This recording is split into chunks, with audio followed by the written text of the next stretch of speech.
നമ്മുടെ ചെറുപ്പക്കാരുടെ, നമ്മുടെ യൂത്തിന്റെ ഊർജം കായിക മേഖലയ്ക്ക് റീറൂട്ട് ചെയ്യണം.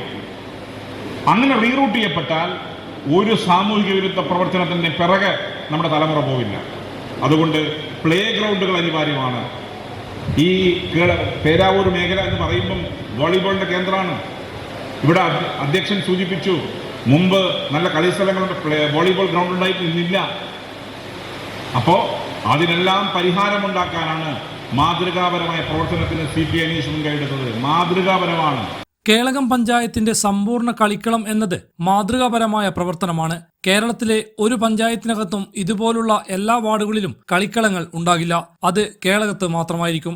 സമ്പൂർണ്ണ കളിക്കളം ഒരുക്കിയതിന് പഞ്ചായത്ത് ഭരണസമിതിക്കും നാട്ടുകാർക്കും ഒരു ബിഗ് സല്യൂട്ടെന്നും കേരളത്തെ ആകമാനം ഒരു മാതൃകയാക്കാവുന്ന ഒരു പദ്ധതിയാണിതെന്നും അവസരം കിട്ടുമ്പോൾ കേളകം പഞ്ചായത്തിനെ കുറിച്ച് നിയമസഭയിൽ പറയുമെന്നും ഷംസീർ പറഞ്ഞു. കേരളത്തിലെ ഒരു പഞ്ചായത്തിനകത്തും ഇതുപോലെ എല്ലാ വാർഡിലും കളിക്കളം ഉണ്ടാവില്ല. ഇത് ഒന്നല്ല, രണ്ടാണ്. എൻ്റെ മണ്ഡലത്തിൽ കേട്ടോ, എൻ്റെ മണ്ഡലത്തിൽ 26 പോയിട്ട് എല്ലാം കൂടി 10 പോലും ഇല്ല. ഇവിടെയാണ് ഒരു പഞ്ചായത്തിൽ 26 കളിക്കളങ്ങൾ. ഇത് പഞ്ചായത്ത് പ്രസിഡന്റിനും പഞ്ചായത്ത് അംഗങ്ങൾക്കും ഇവിടുത്തെ ജനങ്ങൾക്കും ഒരു ബിഗ് സല്യൂട്ടാണ്. കാരണം ഇത് കേരളത്തെ ആകെ പ്രചരിപ്പിക്കാൻ സാധിക്കുന്ന കാര്യമാണ്. ഒരു സംശയവും വേണ്ട.